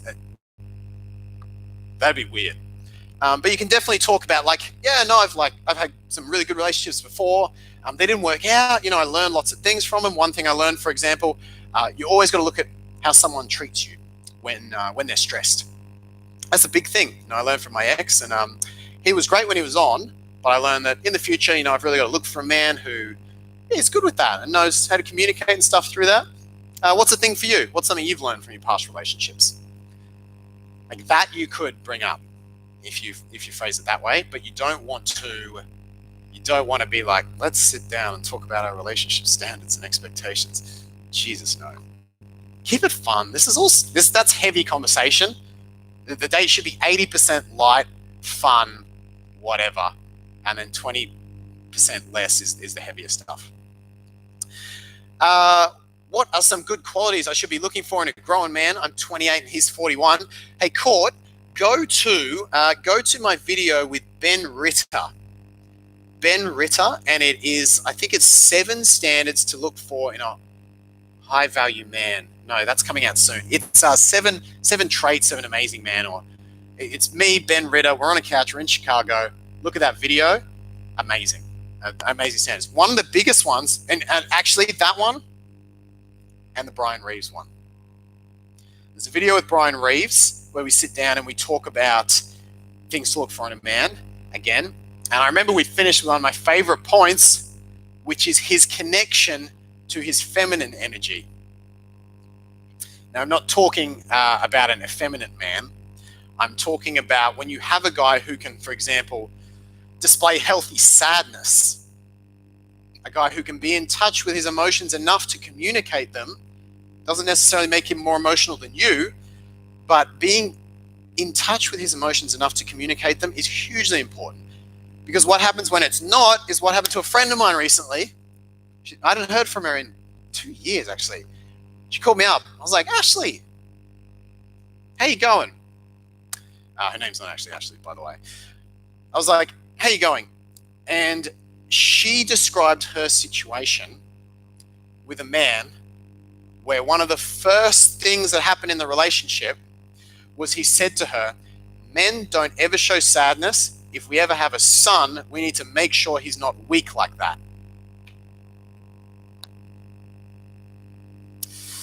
And I said, oh boy, the next 2 years of this story are not going to be good, are they? And they weren't. They were bloody awful, controlling, they were narcissistic, they were power plays, it was all kinds of bad. Because the more you suppress emotion, the more it comes out in weird ways. It's like trying to scrunch a beanbag. Something always pops out in a weird direction, right? So if you are with a guy, or if you're looking for a guy, again, not talking about effeminate guys, but that healthy connection to his own feminine is very important. Does he support you? Is he supportive of you? Massive point. Another really important thing is, how do you feel dating him when you're not physically with him? Do you feel better or worse about yourself compared to when you were single? Right, so how I'm in this relationship with this guy now, okay, now I'm not in the room with him, he's gone to work, or I'm around, I'm out with the girls on a Friday night. How do I feel in terms of my confidence compared to how I used to feel? If you're feeling even more confident, even more alive, even more sprightly, even more happy, joyous to go after your goals, then that is likely to be a sign of a lot of very good things happening in your interactions with him. But if you're feeling more uncertain, if you're not as confident when you were single, if things have gone downhill, that is not a good thing. Because I want you to be more of yourself, more enthusiastic, more of that feminine glowing when you are with someone. And that's how relationships should be. We should be growing each other. Big R says, is masturbating okay? Absolutely. At least in my opinion, it is 100%. Very healthy. Next question. Modern dating habits, says the tweet. Okay. We'll talk some modern dating habits, and then we'll get back to your question. So, 7 modern dating habits. What do you do in modern dating to make it work for you? How do we adapt? How do we adapt to use this modern dating climate? Because it is it's different to how it was 20 years ago, right? It's pretty different. So here we go. 7 things you can do in modern dating to make it work for you. Number 1, I've been saying this since the dawn of time, at least since the dawn of Make Him Yours. Make a habit of investing in men who invest in you, right? The opposite of this is like The Bachelor. We idealize these people, and they're all over primetime TV, that have the job, that have the looks, that have the height, that have women after them. But it's like building a cake without the sugar, right? It looks great, but when you eat it, you're like, what is this? This is great. This looked great, but now I've tasted it. Right? The sugar is his effort into you. Now, this is not to be confused with love bombing, which is where a guy goes absolutely maniacal with gestures and romantic stuff at the start and then draws it all away. That's unhealthy. Know how to spot that. What I'm talking about is healthy investment from a secure guy. That's very important. That's number 1. Number 2 is the 80-20 rule. Right? In this book, I tell a story. It's in chapter 27. I tell this story about this woman. She started dating this guy. They were going really well. 6 weeks, he was putting in effort. Then he got sick. He went to hospital. And then he started being a bit of a fuck, basically. A lot of a fuck. I was going to use a different word there, but I know Americans hate that word, so I withdrew. He was not being a nice guy to her. She was like bringing him food, and then he started expecting it. And then she took a day off to look after him, and then he started being unappreciative and was like, well, you should have done that. He just started being a real piece of work.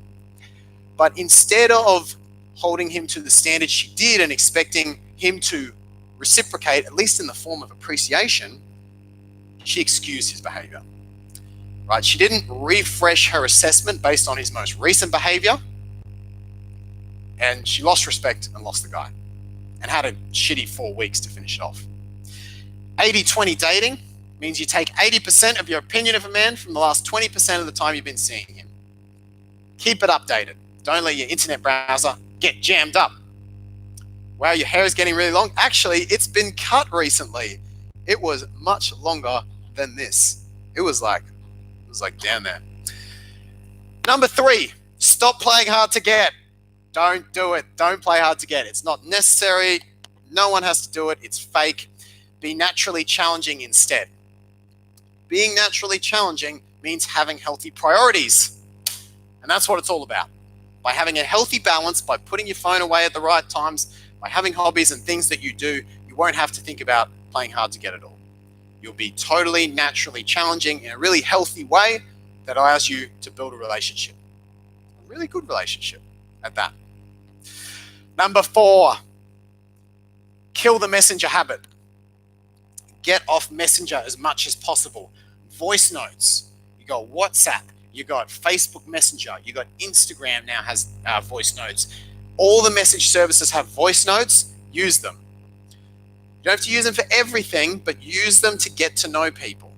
Use the phone. Get guys to call you. There's nothing worse than when a client comes to me, she says, Mark, I've been seeing this guy 9 months. We've been long distance. I go, okay.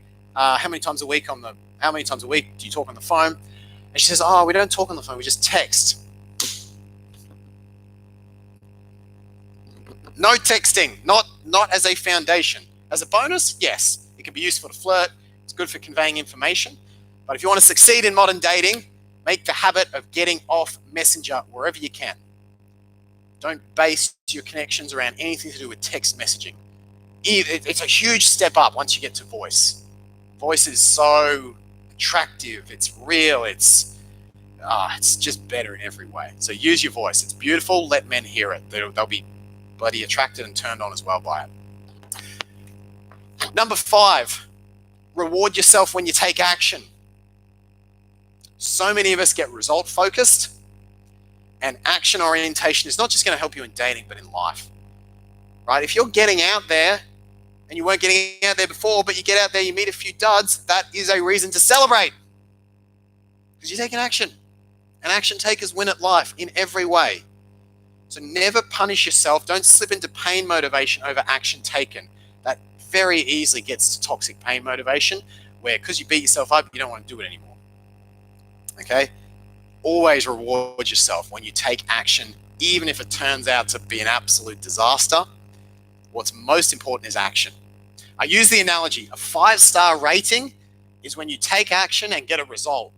A 4-star rating is when you take action and don't get the result. A 1-star rating is when you don't take any action. Most people have those two flipped around the other way. So make sure you reward yourself anytime you take action, be an action taker. Number 6, discover and date secures. This is in the book as well, chapter 27. You can grab your copy from Amazon.com. Link is in the description. Discover and date secures. You need to know what secure men look like. No one's perfectly secure, okay? And yes, relationships with people who are anxious, people who are avoidant, obviously work. But the more you get into the habit of knowing what secure looks like and getting your nervous system just used to that, if you're an anxious, then just getting used to someone who's there. If you're an avoidant, getting used to someone who's there. And if you're secure, going after someone who's there. It makes everything easier. It really does. So know what secures look like. Know the behaviors of people who are extreme anxious or extreme avoidant. And just recognize them for what they are. No one's going to be perfect. But as you get closer to the center, you'll find life much easier. And finally, number 7, self-respect comes before feelings. You have to make sure no matter what you're doing, you're respecting yourself and the boyfriend benefits. So you should never be feeling used, whether it's for sex, whether it's for your love, even your loyalty. Make sure that you're putting that self-respect first. I tell a story in the book where an ex-client of mine had to put her self-respect first in a major way. She found out her man had been emotionally cheating. She was only 20 years old at the time. Only 20, can you imagine? Only 20 years old. And she very maturely states, after a good cry and walking away, look, I want you to be happy in the end. You've obviously disrespected me, but I think you already know that. Let's just not touch each other tonight. I'll get my stuff in the morning. You can go and explore things with her. And even though she was devastated, she put her self-respect first. And this floored the guy. It floored him so much so that, of course, after space, this allowed him to realize his ex was just manipulating him, and he committed back to the client. But that was only because she put her self-respect on such a high pedestal. Very important habit to get used to this, to make that a foundation of your life.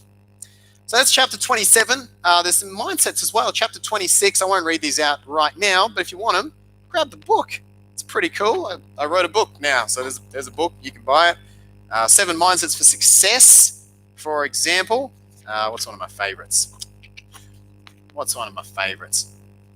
I like number 5, actually. About multi-dating. There's a mindset about multi-dating. Sex is less important than loyalty and love. It's one of my favorite mindsets. Some good mindsets in there. Check it out if you're interested. Are you a Virgo, Mark? No, I'm not. Alexa, I think you guys have guessed my star sign before, but if you want to play that game again, let's do it. Hit me with your guesses now. Sherry says, I'm 99% sure my ex-boyfriend cheated with another girl at work. Now I have to see them every day. How do I handle this? Jesus. Sherry, have you brought... Wait, ex-boyfriend or boyfriend? My ex-boyfriend. Oh, it's your ex-boyfriend. Okay.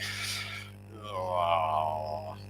I mean, you can talk to him about it in private, but he can just deny it, and you don't really have much of a leg to stand on after that. So you've either got to get yourself out of the situation or flip the meaning of the situation, which is more empowering but more difficult, which is where you say, all right, how does it make me a winner that my ex cheated on me? It's a little tricky to answer at first, but when you really stop and think, you're like, my ex cheated on me. So he obviously didn't have communication skills. He obviously lacked integrity. He obviously had impulsive urges he couldn't handle. He obviously had a lot of things going on that really did not make him a good partner. Now this poor girl is stuck with him. He hasn't worked through that because he's probably bounced straight to her. While me, I'm free to bring better people into my life. So them being together, I mean, it kind of sucks for her because I'm out of that now and I can go on to find a man with more integrity. Really, you are the winner in this situation. And if you are stuck around them, that is, you work with them, you can't get away. You got to make sure you see yourself as the winner, or you're just going to feel like a loser every day you're around them. But you are, and if this man lacked integrity, I'm sure you have so much to offer a guy. And if he wasn't up for that, and if he couldn't handle the relationship with you, then there'll be men out there who can. And that's going to be the win for you because you're now away from that. Steph says, you are a Cancer. Steph nailed it. Capricorn, Sagittarius, Taurus, Aquarius, Aries, Leo. My gosh, we're all over the shop. Question, is it unwise to date men 10 to 15 years younger? I guess it depends how old you are, Liz. If you're 65, it really makes probably no difference. If you're 30, that would be very concerning. So there are compatibility things. Check out my video on age gap differences and the problems it cause. There's just different levels of maturity that come up. There's different levels of like life experience, family compatibility. There's going to be problems that come up. So watch the video. Hey, I want to show you guys something actually. I'll be right back. I'm going to show you something.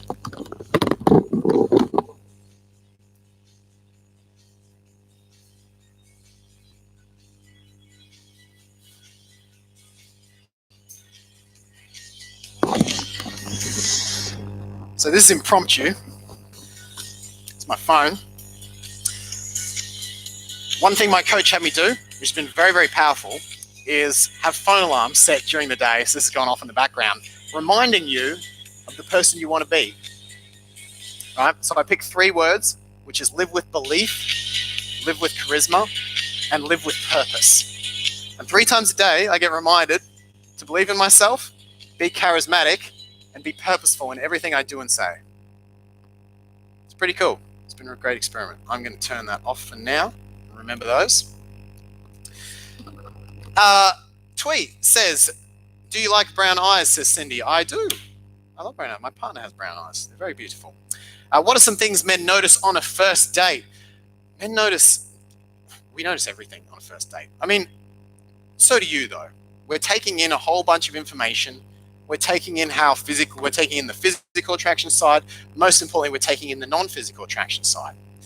Even on a subconscious level, this is the thing our brains do is we pick up value cues. We really do. We listen to how you talk about yourself. We listen to how you talk about others. We listen to how you talk to others. We listen to how others talk to you. We listen to how good we think you are at respecting yourself and having standards. Whatever that means to you, that's going to mean different things to different people, but we start to get a feeling of how solid you are in that. And the more solid you are, the more we can respect you for it, even if we don't agree with it. We take reads on whether you're putting us on a pedestal or not, as do you. We all do this. It's so amazing what our brains do. We're like, is this person like a match for me? And you know when a guy is like thinking like, oh my God, you're so amazing. Like you do this, he's like, oh, like the things you do. And you're like,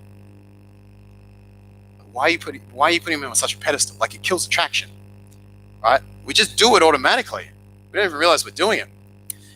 We're checking in how open you are and how appreciative you are, how trusting you are. It's the whole net thing from getting to know someone. It's a really beautiful experience at first date. You get to meet a new person, find out about a new reality. Yeah, we're registering everything, as are you. So just focus.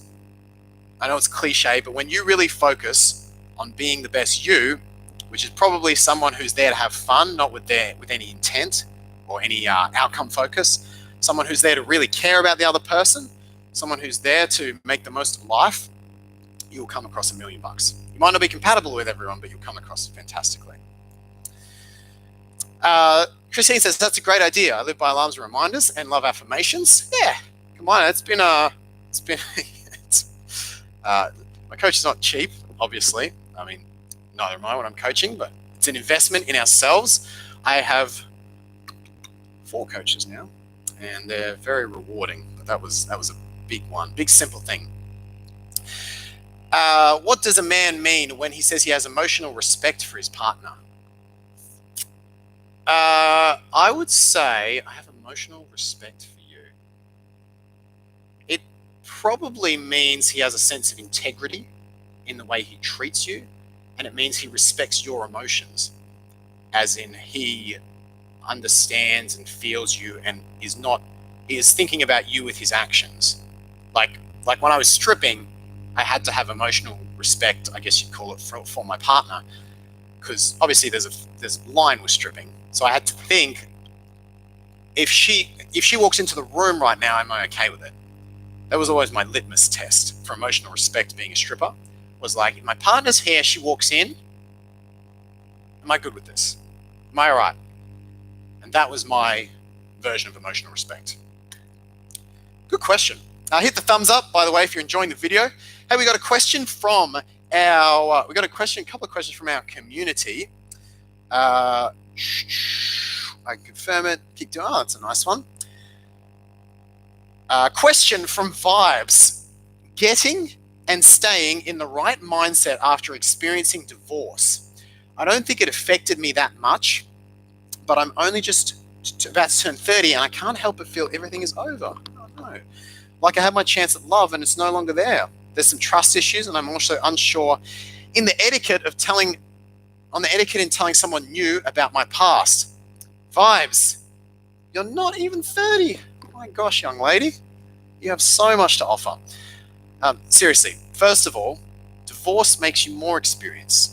So you're better at relationships, not less experienced or not less valuable. It means you got some amazing lessons.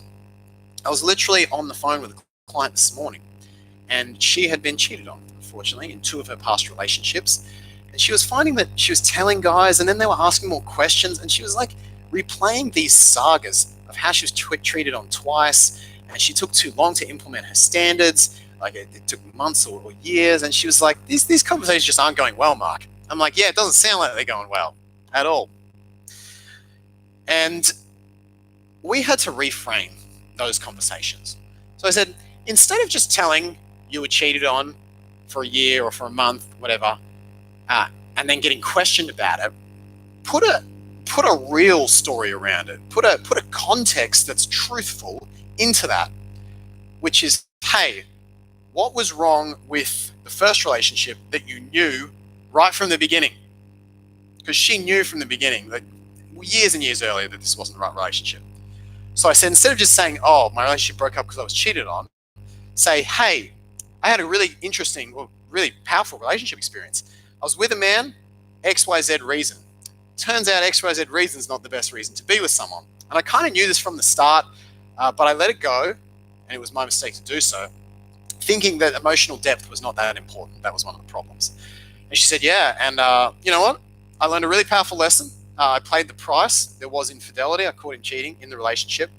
And, that then broke up. And ever since, I've learned such a great lesson about emotional depth and the importance of that. And I also learned one more thing, because the guy would often ask if you've had another relationship since. Have you had another one? She said, yeah, you know what? I had one more learning as well. I learned that it's not just emotional depth that's important, it's emotional availability. I caught one guy, I was with a guy, caught him being dodgy, and I realized right from the start I hadn't been valuing emotional availability. In fact, I've been so charged on applying my lesson about having emotional depth that I forgot about emotional availability, or I just didn't apply it. And it's been so powerful. And I now know in my relationships moving forward, I've got these amazing lessons to take forward. I'm going to be able to have the best connections in the world with new men because I've got these two experiences that just I'm so grateful for. And I just know my relationships are going to be so wonderful in the future because of it. So empowering in the future. And do you see how I totally flipped the switch there? Instead of her talking about how long she was cheating on for and how she caught him cheating and what exactly the guy who I said was being dodgy, she went into a whole thing about how it happened and why she caught him in the conversations. None of that's necessary. Take the empowering learning, give the truth, right? He was being dodgy. That's how she caught him on his phone. And the last relationship did result in cheating because of a lack of emotional depth. So it's all true. But vibes, I'm taking the whole thing and showing that you're a catch because of it, because of the lessons. So none of this, I've missed my chance. You have a better chance now because you're more experienced. Trust issues is something you have to work through.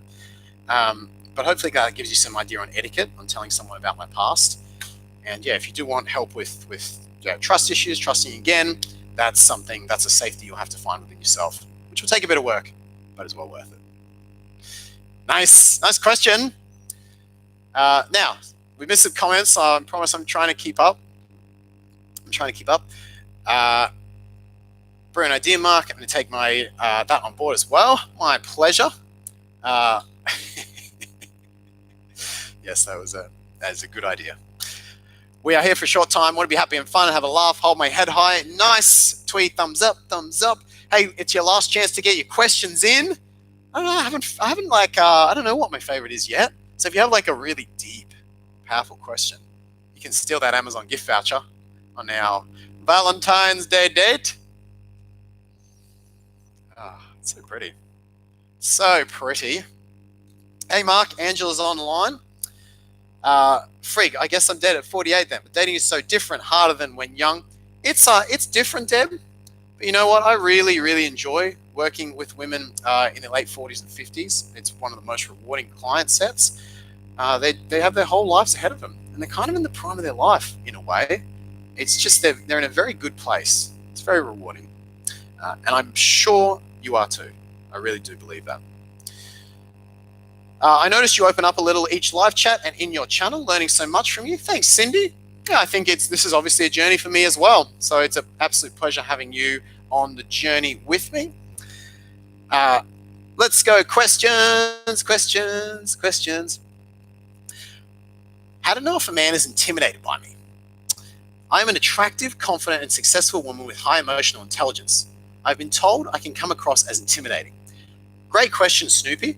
You sound like the exact person I would love to hear about your story. So fill out the application form in the description. If you're watching this, you're a professional woman who's in a great space but is feeling a bit frustrated with men, basically. I'd love to hear from you. I'd love to hear your feedback to improve Make Him Yours. And as thanks, I'll send you a copy of my book, On Me. So fill out the application form. I'd love to pick your brain and know what you've been struggling with. Look, can successful women be intimidating? Right? Of course they can. But here's the thing. There is also a tendency for successful women, because I work with many of these women as clients, to use that success to prove themselves. And the thing about successful women, or at least some successful women, a lot of successful men as well, I should add, is that they handle stress by being doers. What does that mean? When we get stressed, we tend to have one of two patterns. Have a think about what you are. Are you the type that when you get stressed, you step up, you take names, you're like, this is me, I'm going to do it. Fuck, I'm stressed, but if anyone's going to do it, it has to be me, right? Only I can do it. You're kind of that takeover person.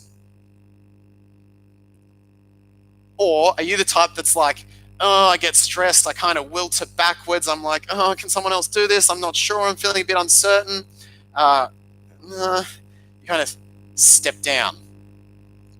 Now, neither is good or bad. I want to make that clear. Neither is good or bad. They're both normal. But what you will find is that to become professionally successful, if you want to be a monster CEO, lawyer, doctor, banker, whatever, the first type is better. So if you want to be a super successful, professionally successful person, being the stress step up type is better than the stress step down type. Because in corporate environments, in tough situations, that's just, it works better professionally. You get rewarded for that stuff. So that pattern gets rewarded, professionally speaking. It will not get rewarded in your personal life. In fact, that pattern of stepping up, being the doer, being the I'm the boss bitch, I got this, don't need no one, not so good in your dating relationships. Now, the victim pattern's not any better, I might add, because that causes a whole different subset of problems. But the better you learn to handle stress, the less you default to either of your patterns, whichever you are. And if you are the overdoer type pattern, your fear will put you into modes where you either try to use your accomplishments to prove your value to men, or you try to do things, prove yourself, take over, show what a catch you are through your achievements. You'll get into this overdoer mindset, which is not, it's emasculating, basically. Now, of course, are there some guys that no matter what you do, just as a successful woman, they'll be intimidated? Of course, right? But they're the types that will actually end up with the victim personality. Like a narcissist, for example, is not going to want is not typically going to want a strong, empowered, successful woman. So that guy is going to be intimidated no matter what you do. But throwing him out, your standard, healthy, emotionally healthy, balanced dudes, you don't want to be too much in that over-functioning stress pattern when you're dating them. Because you'll actually communicate, my constant need to take over and prove myself is a function of lower self-esteem. It's a function of lower self-esteem. And by being the doer, you're killing the polarity with the guy. So if you are super successful, you got to check in on the type of guys that you're meeting, but making sure that you're not applying that, I got to work, I got to prove myself, boom, psh, which is great at work. Don't do it on your dates. Just relax. You are enough. You have value without having to do any of that. It is so attractive to meet someone who's so successful that doesn't rely on that success to prove herself or himself. For men as well, I'm sure you've met a guy who's like, oh, I do this, I have this car and all this money. Look at my house. And you're like, it's douchebaggy, right? You're like, I'd like you more if you were just a normal dude and you had all this. Right? So you can absolutely show passion, enthusiasm, and I recommend you do that. Show excitement, but don't attach it to your self-esteem in a proving yourself way, because that can lead to great guys essentially getting pushed away. Receiver, female energy, says Angela. Nice, I like it. Hey, give a thumbs up if you're enjoying. Don't forget my book is available. Make him yours. We're beating the odds of modern dating. It's not in Australia because apparently I did something mean to a koala or a kangaroo or something in a past life. You can actually get it in Australia, but the printing costs are exorbitant. You'll see that on Amazon. So I apologize for that. I'm working on it.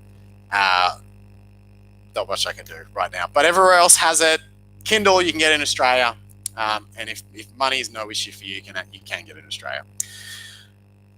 Asked earlier, but it got lost. How to balance downplaying the get it done mode in relationships without losing your sense of self. Are you attaching your sense of self to having to do things? or are you doing the things because you want to? It really comes down to whether or not you're doing it out of stress. Because if you're doing it out of stress and fear, you'll find yourself taking over, and that is not you. That's just a stress response. But if you're doing things out of passion and exuberance because you genuinely love it, and you're not doing it to feel worthy, you shouldn't have any issues, because you won't love doing everything. You might be the type that's like, I just love mowing the lawn, right? That's a classically masculine thing, but I just love it. Like, that's my thing. I'm the girl. I love doing it. It lights me up every day. I get so excited at the prospect of mowing the lawn. So you go and do that. But you're not going to be taking out the rubbish, for example, or not doing something else that is his thing. So is it coming from a place of passion and genuine, real enthusiasm and excitement? Or is it coming from a place of, I feel a bit stressed, so I'm moving forward to try to take control of the outcome? That's what you got to think about. Okay, it's we got a couple more minutes for the best question. We've had some amazing ones from the community. We've had some amazing ones from you guys online today. I would love to. There's one here. I'll read this out because it's kind of deep. But where is it? It's pretty deep. Here we go. Surrounded by Angels asked, with the stresses of our times, people turning to quick fixes for distraction, increasing numbers of people with mental health issues, and people disconnected from their emotions and not able to express how they feel because they don't know how they feel, how do you see the future of society when it comes to relationships?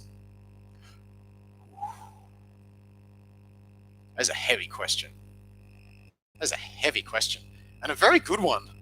A very good one. Surrounded by Angels. I don't know if you're online. If you are, hit me up. And that's pretty close to a winner right there. Yeah, it's a real, humanity has to evolve, because we are stepping up in so many ways, but there needs to be a shift in consciousness. And that's really what the Making Yours brand is about. Honestly, at a deep level, if we improve relationships, if we can take hurt out of relationships and all step up together, and men and women, if all of us step up together in relationships, because relationships are so critical to our being and to our happiness and our health, I think that's the best way to raise the human consciousness. The more we raise consciousness, the more we remove pain. The more we remove pain, the more we protect the animals, the more we protect the planet, the more we protect each other.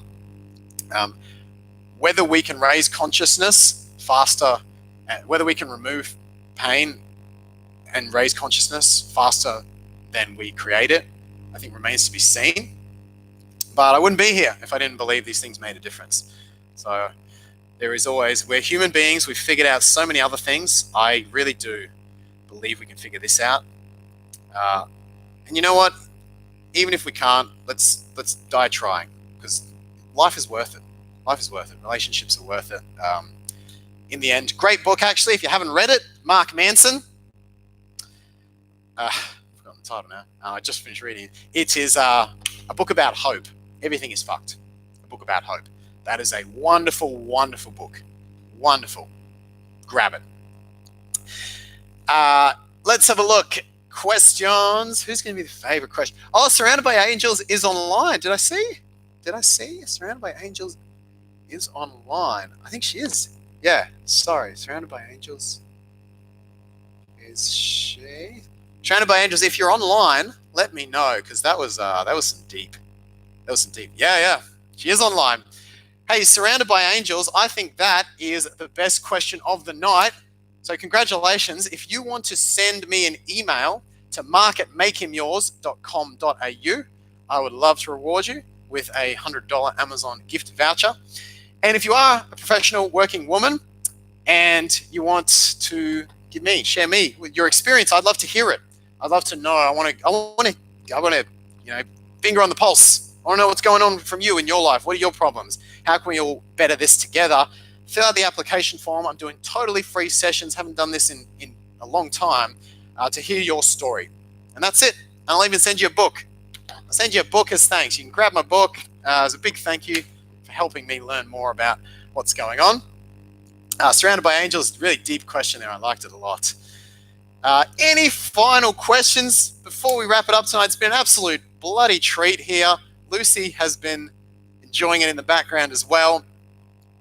You can't have a healthy relationship if you don't fix yourself first. You cannot share it with someone if you don't know what you're doing. I think one important point to finish on is they always say, if you don't love yourself, you can't be in a happy relationship. You can't love someone else. And I think there's really decent elements of truth to that. But it's also worth remembering that no one's perfect. Is 100% perfect self-love a thing? Probably not. Maybe the Dalai Lama, I don't know. But are there people in happy, rewarding relationships who either don't have 100% perfect self-love or didn't have it at least, or had a lot less when they met their partner? Quite possibly. So I'll finish with this. Relationships can grow us too, and it's worth remembering that. I think if you do have a lot of self-loathing, you'll be in trouble. You will attract people who reflect your self-loathing back, and you will end up with narcissists. You'll end up with some really toxic people. So you definitely don't want to be in a self-loathing space. In fact, the more self-love you have when you start a relationship, the better. But also don't feel like you have to be perfect. First of all, there's no such thing as perfection. And second of all, you are worthy of love right as you are. And you can even grow that. My partner, I think, has taught me to love myself more than I did when I met her. And I'm more confident, more self-loving, more self-compassionate as a result. So I certainly wasn't 100% perfect self-loving, when I met her, and she's helped guide me, and I'm sure I've done the same for her. So remember that relationships are journeys, they're growth exercises, they are rewarding, I should say. And I guess in a way they are rewards when you do that work on yourself and you change those, like we talked about earlier in the stream, when you change those mental attitudes, when you grow yourself and you don't take things so personally, odds are you'll vibrate at a higher level and someone there can come in, match you, and raise you up too. Liz says, I think it's more important to unconditionally love more than looking for the perfect. Nobody's perfect. Yeah, absolutely. Absolutely. And as long as you remember, I think the key thing I say this in the book as well, unconditional love, it can't mean that you cross your boundaries or let yourself be disrespected, you accept less than you deserve. Or to put it a different way, sometimes unconditional love, if that's what you're feeling, still might mean you have to walk away from a toxic person. It doesn't necessarily come without walking away. Love yourself, love others, have relationships where all that is grown. And especially on this day, Valentine's Day, it has been a wonderful live stream with you all. Mwah. Thanks for being my date on Valentine's Day. Thanks for having amazing questions. Friday evening here in California. It's probably getting late in New York. And I'm sure all around the world, wherever you are, it's been an absolute bloody pleasure having you online today. We've talked about all sorts of things. If you do want to chat to me personally, make sure you hit that application form. If you do want to hear more, grab the book. I've probably mentioned it a few times today, but make him yours. We are beating the odds of modern dating. And continue to empower yourself through growth, self-esteem, and authenticity to the best relationship of your lives. Mwah, mwah, mwah. Thank you. Happy Valentine's Day. I'm so grateful for you. It's an absolute pleasure to do this work. I'll do it to the day I die. I know I will. And it's thanks to you being so loving and supportive of me in it. Happy Valentine's Day again. I'll see you all in the next video very soon.